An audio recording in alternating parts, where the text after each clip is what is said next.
So ఇప్పుడు basic ఇక్కడ మనం చేసేది ఏంటంటే ఈ బ్రీడ్ ని ఇంప్రూవ్ చేయడానికి, వీటిలో క్యారెక్టర్స్ ని ఇంప్రూవ్ చేయడానికి ఇక్కడ టోర్నమెంట్స్ జరుగుతున్నాయి, కాంపిటీషన్స్ జరుగుతుంది. అంటే ఎలా అంటే ఇక్కడ క్లబ్స్ కింద ఫామ్ అవుతున్నాయి, గవర్నమెంట్ రిజిస్టర్డ్ సొసైటీస్ ఉన్నాయండి.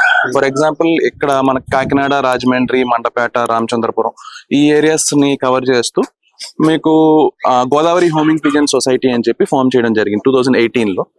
అలాగే ఆల్ ఓవర్ ద స్టేట్ ఇప్పుడు వైజాగ్ లో 5 క్లబ్స్ ఉన్నాయి, సేమ్ ఇలాగా 5 సొసైటీస్. ఆల్ ఓవర్ ఆంధ్ర ఉన్నాయండి, ఇండియాలో కూడా ఉంది. ఆంధ్రప్రదేశ్ వచ్చి Andhra Pradesh homing pigeon welfare association అని చెప్పి ఫామ్ చేయడం జరిగింది. సో ఈ స్టేట్ లో ఉన్న అన్ని క్లబ్స్ అసోసియేషన్ కిందకు వస్తాయి. సో ఇండివిజువల్ గా ఒక్కొక్క క్లబ్ వాళ్ళు రేసెస్ కండక్ట్ చేస్తారండి. రేసెస్ అంటే ఎలా ఉంటదంటే ఈ బర్డ్స్ ని ఫస్ట్ రేస్ 150 కిలోమీటర్స్ కి తీసుకెళ్లి వదలడం జరుగుతుంది. ఇప్పుడు క్లబ్ అని చెప్పాను కదా, ఇప్పుడు గోదావరి హోమింగ్ పిజన్ దాంట్లో ఒక 20 మెంబర్స్ ఉన్నారనుకోండి, వాళ్ళందరి దగ్గర బర్డ్స్ కలెక్ట్ చేసి ఇలా వాటి కాలికి ట్యాగ్ వేయడం జరుగుతుంది. ఇవి రింగ్స్ అంటారండి, లైఫ్ రింగ్స్.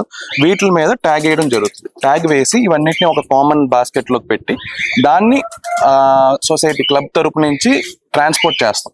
ట్రాన్స్పోర్ట్ చేసి ఒక 150 కిలోమీటర్స్ ఎయిర్ డిస్టెన్స్ పాయింట్కి వెళ్ళి అక్కడి బర్డ్స్ అన్ని కలిపి వీడియో రికార్డింగ్ లో రిలీజ్ చేయడం జరుగుతుంది. ఓకే, అక్కడ రిలీజ్ చేసిన తర్వాత బర్డ్స్ ఎవరి బర్డ్స్ వాళ్ళ లాఫ్ట్కి వెళ్ళిపోతాయి, వాళ్ళ ఇంటికి వెళ్ళిపోతాయి.